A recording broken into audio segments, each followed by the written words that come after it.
สบายดีมื้อนี้กับผมกับแรงโกะคือเก่าเนาะวันนี้เฮาสิมาหลินกับผู้สาวเนาะเพิ่นว่าเฮาสิเดียวกันเนาะเป็นไปสิเก่งเพิ่นว่ามาเบิ่งกันเลยเนาะเพิ่นว่าโหมด44ไปเลยเอิ้นนะ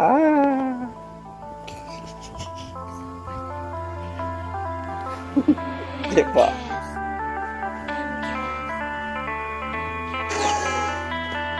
มาเลยเงินเท่าไหร่นะครับซื้อเอาเต็มที่มาเลยนี่เล่นเร็วนะโหมดเล่นเร็วนะคือแบบ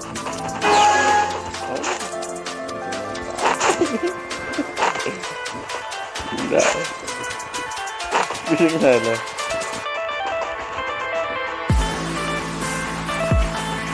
เล่นปาลี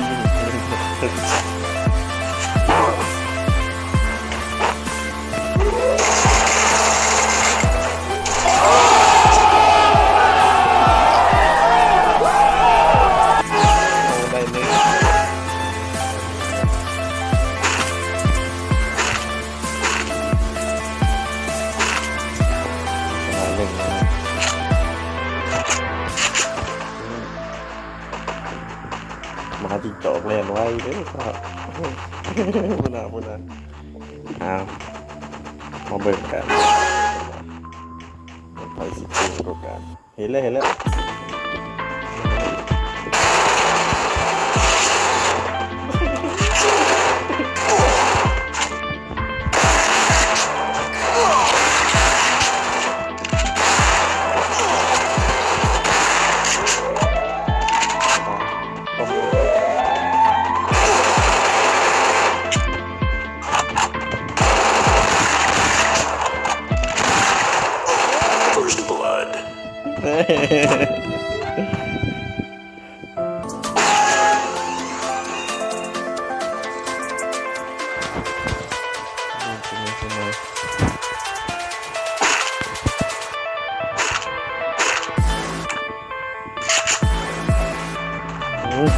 คาเฟ่ก็ได้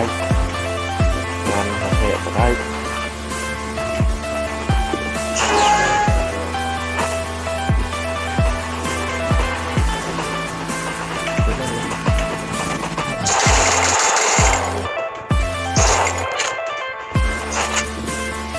นี่เนี่ยเนาะ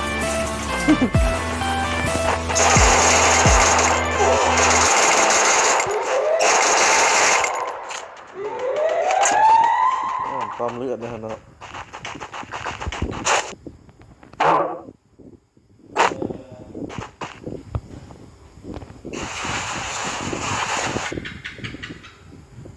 ความเลือดเนี่ยตอนนี้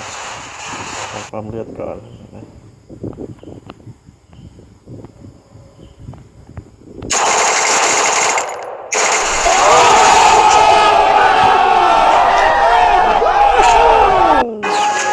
เก่งมันไงปาที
ไม่ได้เสียตัวเลย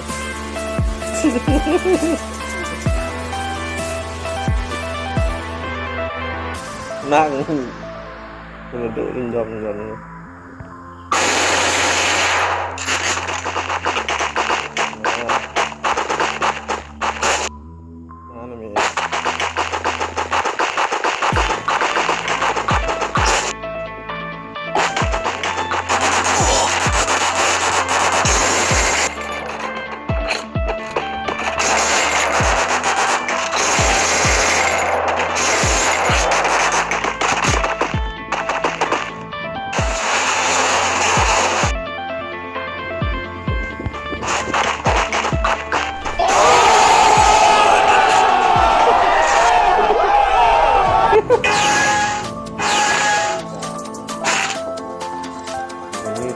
พี่น้องเอ้ย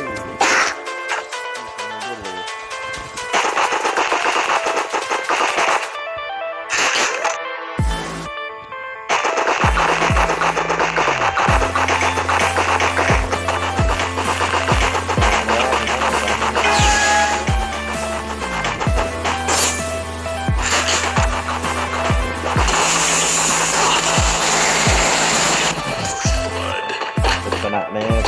เพราะทีมบริษัทโดนชนะครับ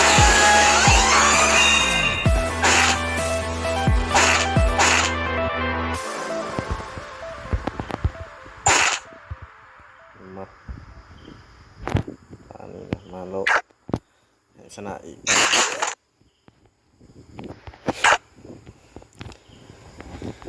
จะนั้นเพื่อนสิฮักให้เพื่อนหนักเลยเครียดขน้อยมาหน่อยยุ่งเดี๋ยววะ